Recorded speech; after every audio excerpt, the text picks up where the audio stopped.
પવિત્ર શ્રાવણ માસનો પહેલો સોમવાર હોવાથી કરિહરણી મોટનાથ મહાદેવ મંદિરે ભક્તોની ભીડ। સનાતન ધર્મમાં પવિત્ર શ્રાવણ માસનો પ્રારંભ થયો છે, ત્યારે આજે પ્રથમ સોમવારે વડોદરાના હરણી વિસ્તારમાં આવેલ મોટનાથ મહાદેવના મંદિરે ભક્તોની ભીડ જોવા મળી હતી। શ્રાવણ માસમાં સોમવારનું અતિ મહત્વ રહેલું છે, ત્યારે પ્રથમ સોમવારે મહાદેવને રીઝવવા માટે ભક્તો વહેલી સવારથી જ મંદિરના કપાટ ખોલતાની સાથે જ ભક્તોની ભીડ શિવાલયોમાં જોવા મળી હતી। ભક્તો જળ, દૂધ, કાળા તલ સહિત બીલીપત્ર અને ફૂલનો અભિષેક કરી મહાદેવની પૂજા કરી ધન્યતા અનુભવી હતી।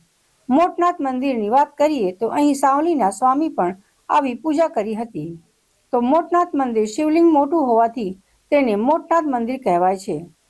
સાથે 9 નાથ પૈકી એક નાથ એટલે મોટનાથ મહાદેવનું મંદિર। અહીં શહેરના અલગ અલગ વિસ્તારમાંથી અહીં ભક્તો આવે છે અને દર્શન કરી મનને શાંતિ મળે છે।